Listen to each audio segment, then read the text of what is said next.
the cloud. There we go.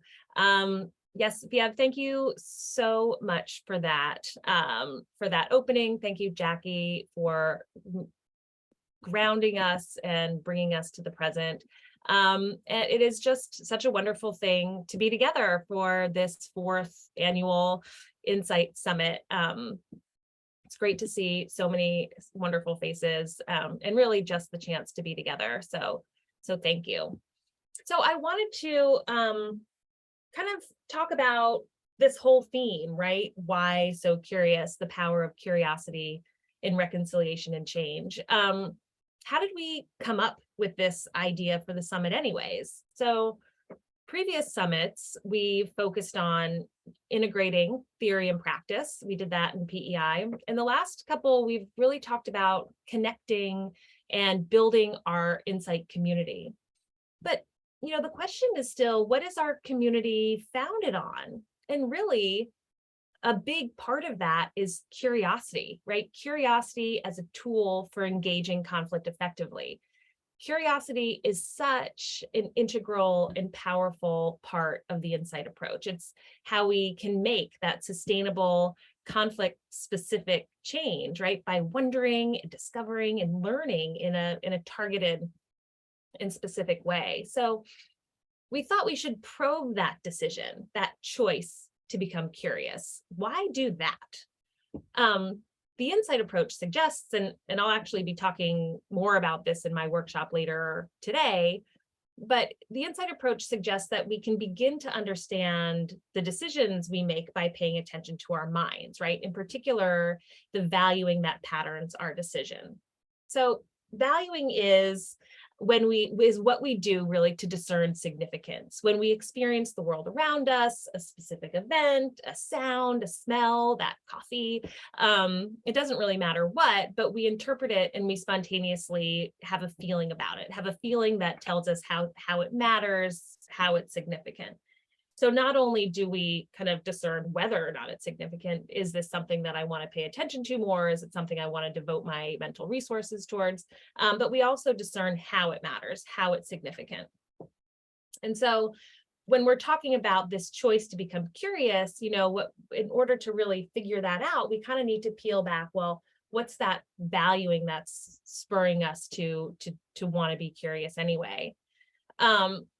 So as we're valuing, as we're discerning significance, right, that leads us to anticipate a future state, kind of a narrative arc. What Jamie Price, I'm going to talk a little bit about some of your current thinking, has most recently kind of identified or refined this idea of a narrative image. So if it's okay, I'd like to hang out with this term narrative image for a minute, and hopefully I get it right. Because our narrative image of conflict, I think, can help us understand why curiosity is the tool that we choose in the insight approach to help us move through it.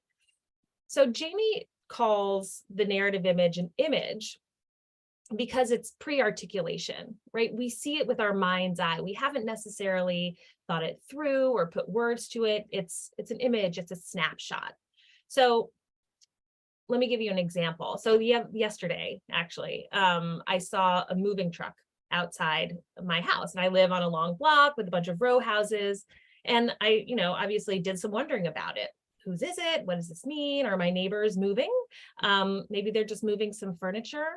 But that thought that my next door neighbor might be moving led me to spontaneously value that prospect, right? I had a feeling about it, an excited feeling, a feeling of kind of positive anticipation that opened the door to possibilities. A narrative image was forming in my mind. So the image included the possibility of my family maybe buying the house, making it into something that we could use, maybe my in-laws could use, we could give my daughter a bigger room. In any case, it was vague. It was a feeling, it was unarticulated, but I felt those positive feelings and I anticipated possibility, all shaped by our needs as a family. And it presented itself as an idea, as an image. When I brought the idea to my husband that, the house next door might be for sale and, maybe we should think about buying it if it's actually true, he asked me, what exactly are you thinking? And honestly, that question is what led me to reflect on my inner experience of the moving truck kind of as this narrative image.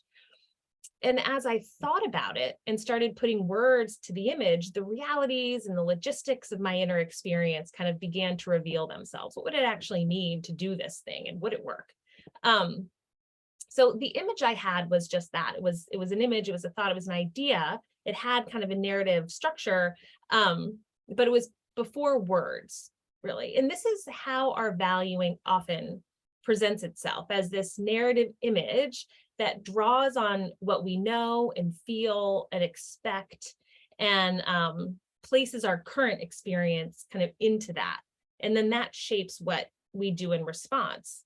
In general, we want to respond in a way that's good for us, right? In a way that helps us in our lives or helps us be who we want to be, helps us achieve our goals.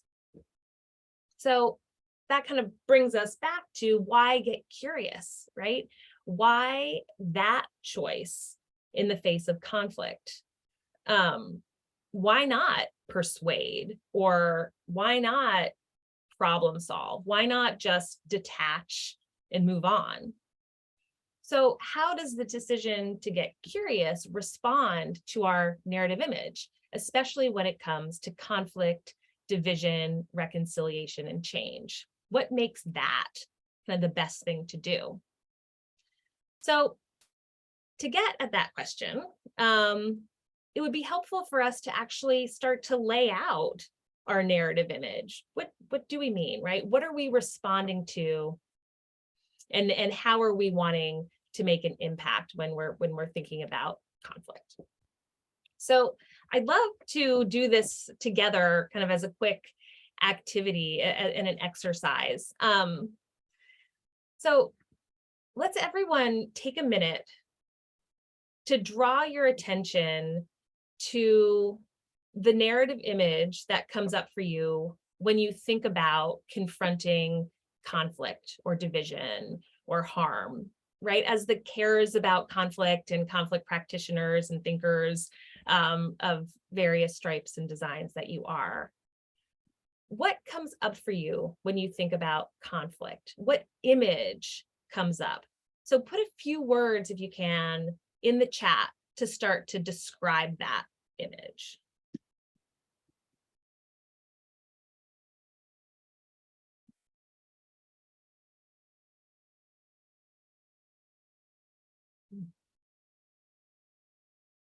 The fear of pain.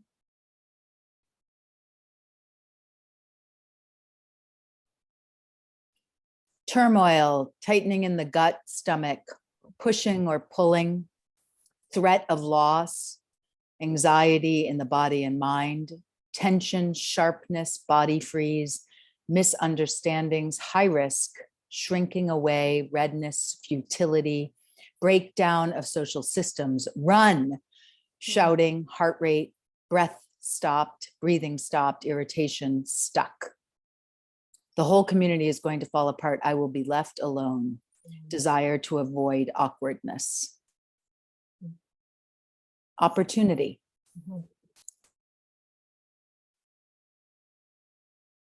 Wow, thank you. Those are so good. Learning. Learning. Yeah. So, a denseness or a heaviness. I'll stop reading them out loud. Yeah, that's okay. We'll give another few moments to respond. That image that comes up. Okay, so I love that, a denseness or a heaviness. It's hard, right? It's painful, it's challenging, it's risk, it's all those pieces that feel that just feel difficult to respond to. So from that image that comes up, what are you driven to do, right? What possibilities? So put in the chat now, from that experience of pain and challenge and difficulty, what possibilities does your image of conflict open up for you? Megan, say that one more time. Sure, did I break up? Nope, just Oh, okay. give it to it again. Here. Okay, so we have the, so that image, Mhm, from that image, what are you now driven to do? mhm. Right? How does that open possibilities of responding to conflict? What possibilities does your image of conflict open up for you? Mhm. So seek friends and spaces to think. Expansion, change is possible. Lean in, avoid the issue. Dialogue. Slow it down, ask questions. First, hide or avoid. Confront, attain calm, ground self. Potential to create change, assist others, aim to create healthier environment. What more is there in these people?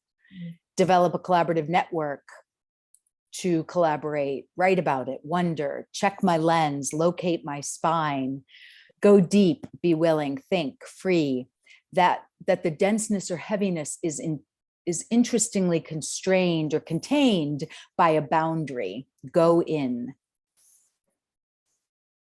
Yeah. Yeah. So we have this image, this valuing, this feeling, this significance, and it leads us to want to respond, right? To respond in ways in our roles as people who do lean into conflict, who care about conflict, who are practitioners in conflict. We want to see it transformed. We want to transform that pain, that difficulty, that challenge into something that grows, right? So I wonder if it's fair to say that as a group, while each of our narrative images, this valuing that, and that leads to this, that's a narrative of conflict happens, there's a feeling about it, and it leads us to want to respond. I want, each of our images are going to be unique and distinct based on our own selves, but as a group, I think we can start to pull some threads through. So I'm wondering if it's fair to say that as a group, when we see or confront conflict, division, harm in these ways in our various roles, that we see it as a challenge. And what we want to do is participate in transforming it. We want to make change, right? We want to see peace, connectedness, and well-being. So how then does curiosity pave the way towards achieving those goals, as the insight approach suggests, right?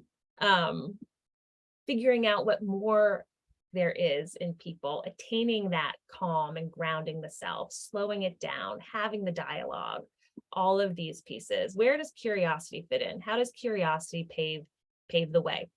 So there are three key elements that I want to touch on in our time together here. And then we'll make time, as Viav said, to think and react together in small groups, add your own elements, and then we'll have a chance to discuss it again as a large group. But the pieces that I want to emphasize when it comes to curiosity as our paver are: one, that curiosity leads to discovery; two, that curiosity shakes our certainty and frees us from assumptions; and three, that curiosity creates connection, which is what we need to move from those destructive patterns of relating to more creative ones.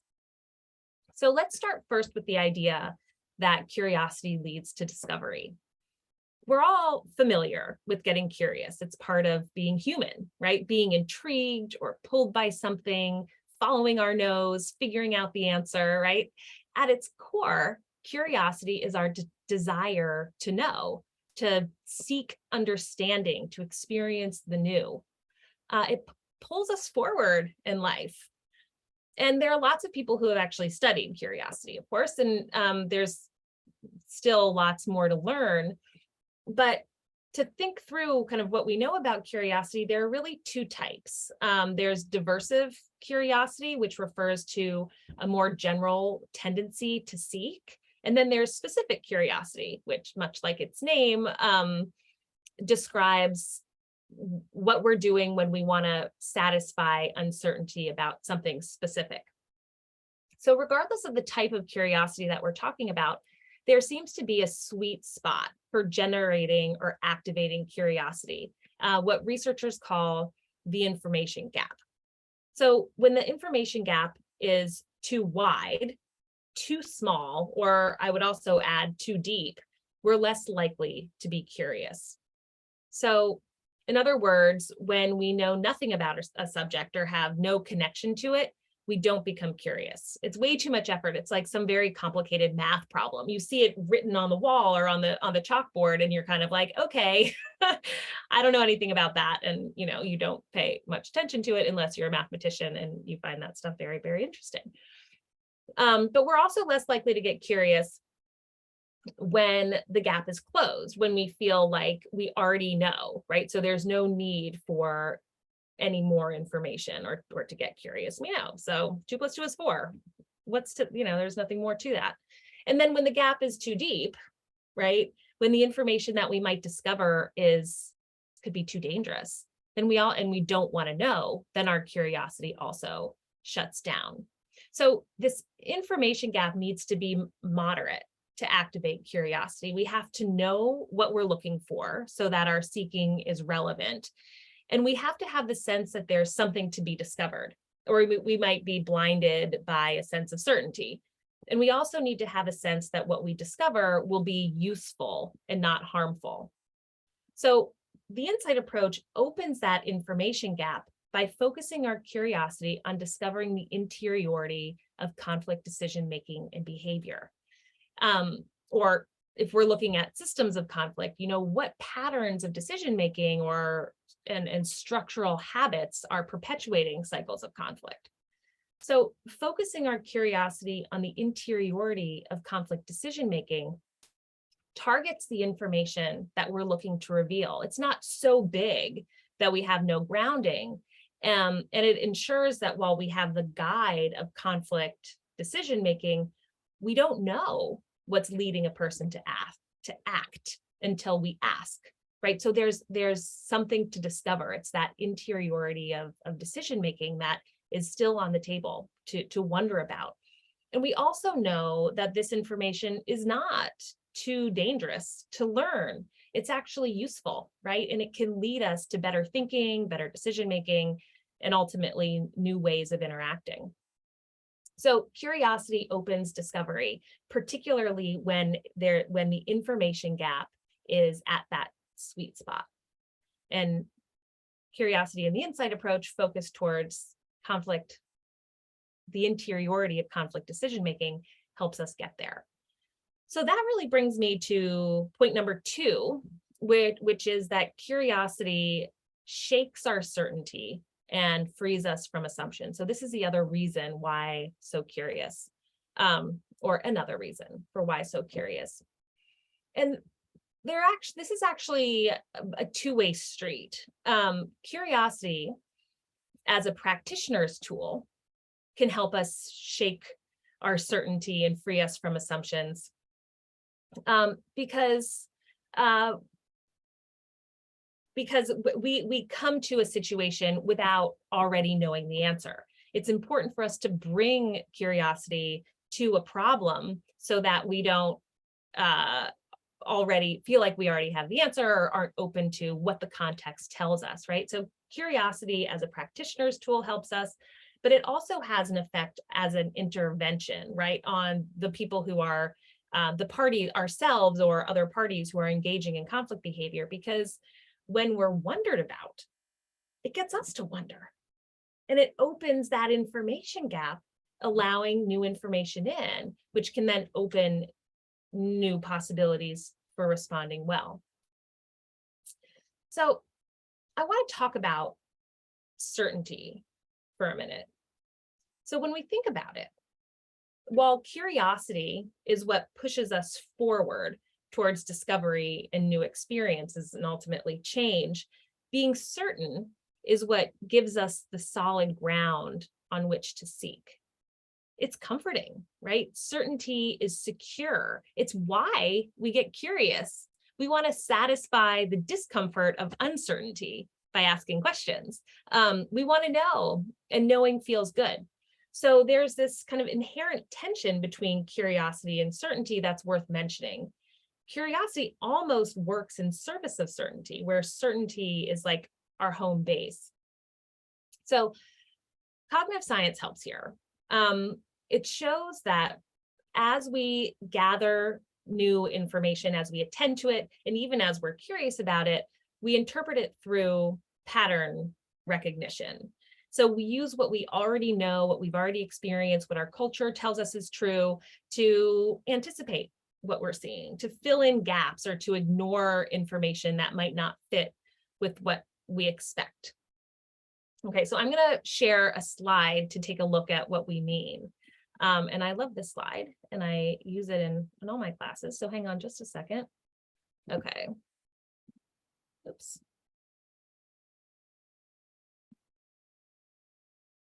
Whoops. I'm not sure. Hold on. I don't think that shared, right? Did it?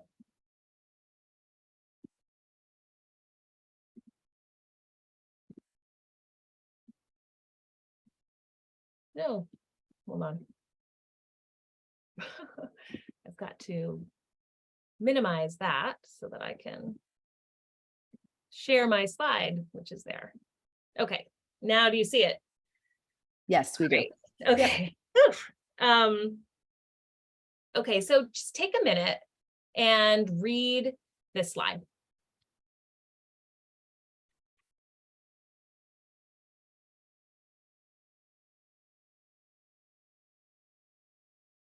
Okay, how many of you, okay, I see a thumbs up.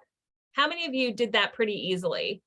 Yeah, go ahead and put your thumbs up, or however you want.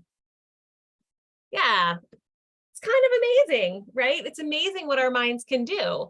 I'll read it out loud. So for example, it doesn't matter in what order the letters in a word appear. The only important thing is that the first and last letter are in the right place. The rest can be a total mess, and you can still read it without problem. So this is really quite a marvel, if you ask me, because we're not attentive to the fact that this is what our brains are doing, our minds are doing all the time. We're taking what appears to be, or what is actually rather, totally scrambled, nonsensical data, and we're making sense of it. Right? We are filling in the gaps. We are ignoring information that is useless to us so that we can come up with a coherent picture. And this only works where English is our, is a language that we know and can speak. So we're being carried by our understanding of English, by our ability to know how our ability to read, and all of these things. And so this type of, I'm stopping the share now. This type of information processing, of pattern recognition, is happening all the time, all around us, from beyond just being able to read words. Whenever we're experiencing anything, we are anticipating the meaning of the information that we're interpreting based on what we know, what we feel, or what we think should be. And this leads us to certainty without a whole lot of critical control, right? So while it's helpful in many instances, we can actually read the meaning of the slide, it's a double-edged sword, because it can lead us to assume and judge and think we know based on either inadequate information or kind of biased attention. But the cool thing, oh, right. And, as practitioners or in other roles as well, this pattern recognition, this anticipation of meaning, can also lead, the certainty really can lead us to think that we know the answer before we ask the questions. And it leads us to think that, we've seen this before, I've seen this before, I know how it goes. And so our options for responding can be limited or preformed. But what's cool and what's amazing is that we can also pay attention to this. We can actually pay attention to the certainty that we bring to our interpretations and open that information gap by wondering if there's more there. So we can all notice those instances, or when we're jumping to conclusions or to solutions, or, when we're feeling like we have all the information. We can stop and we can check that out. We can get curious about whether what we think we know is accurate. We can verify it.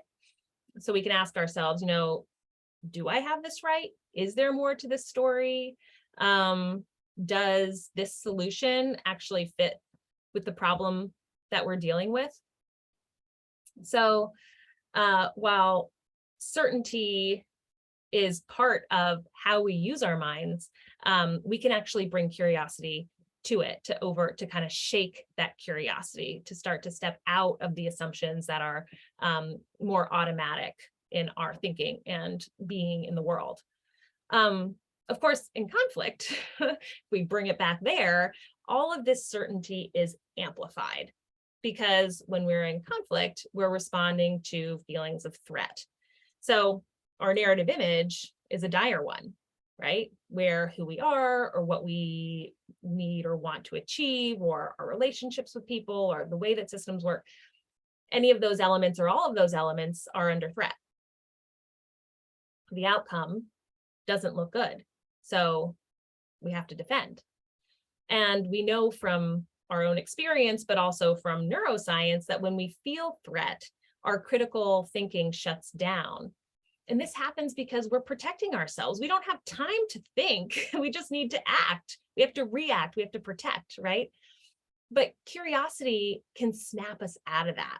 Curiosity into the threat and defense pattern in conflict behavior shakes the certainty required to defend. It gets us to probe that narrative image, right? What am I imagining? Why is it so bad? And what options do I have to make it better? Is what I'm doing now really the only one? So while uncertainty, too, to acknowledge this, can be destabilizing, the search for clarity feels good. It actually, so curiosity, finding the answer, moving from uncertainty to certainty, stimulates the reward centers of our brain as well. So we have certainty, we have curiosity, which makes us a little uncertain, which can be uncomfortable, but then we're compelled to seek, to satisfy, to get new information that can help change our perspective and change what we think to do about it. So yeah, and this actually brings me to my third point, which is, curiosity creates connection, because not only does getting curious feel good, but being wondered about feels good too, right? We want people to be curious about us on our own terms, about what matters to us. There's this really amazing study that I love to talk about that was done in 1987 on the experience. It was actually a redo of a 1969 study, but it was done on the experience of feeling really understood.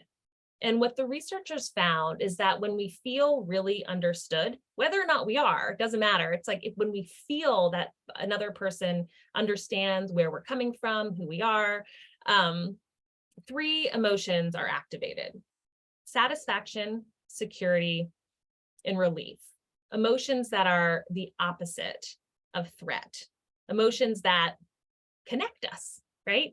Rather than divide us. So curiosity into a person's knowing, valuing, and deciding facilitates that kind of understanding. We don't know about one another until we really ask. And we also don't know that another person knows about us until they ask. So to feel really understood, we need to be given the opportunity to talk about ourselves, to self-disclose, and to be listened to on our own terms. And we need to wonder, right? What's going on for you? And be open to what we might hear, right? Open to getting insights, to learning, to discovering. And all of that creates social bonding. It opens dialogue and ultimately leads to the cooperation and creativity that we need to work together towards transformation, renewal, growth out of conflict, division, and harm.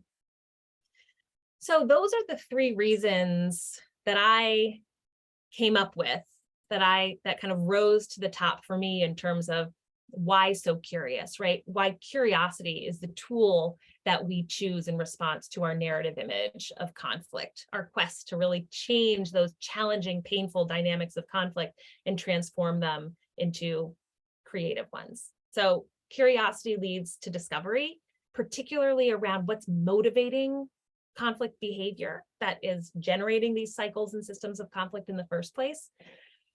Curiosity shakes our certainty and frees us from assumptions, and curiosity creates connection. So what do you think? Thank you for listening and for engaging. I hope that those three ideas kind of spark some ideas, your curiosity, spark some ideas in you, and there's some things in there for you to think and react to. But also, I'm really interested in hearing your reasons for why so curious. All right. So I think what we're going to do now, and I can pass it over to Biev. Do you want to tell us what's up, or I can? Go for it. Okay. So what we're going to do now is we're going to break out into those random small groups that Biev had mentioned at the beginning and spend about 15 minutes talking about what resonated here in this presentation, and also thinking through, why so curious from your perspectives. And we have those three guiding questions that we will put in the chat.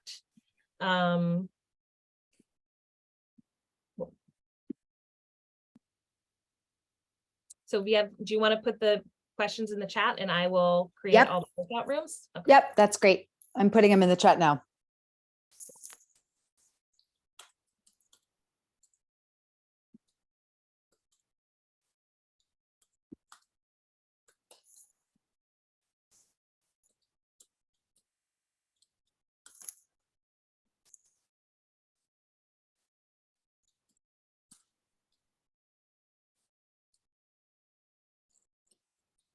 Okay.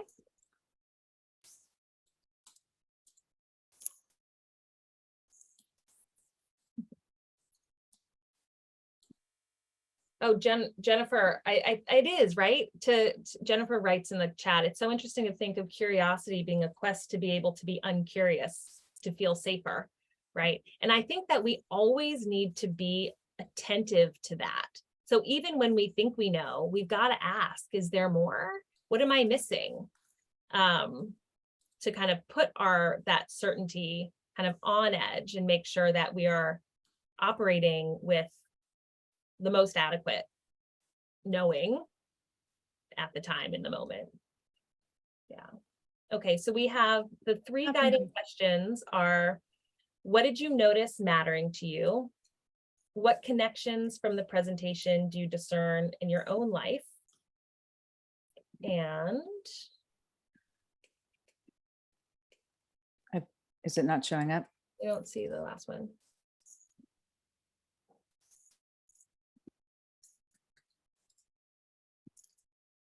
Is it there? Mm-hmm. And what further questions are you finding yourself wrestling with? Okay.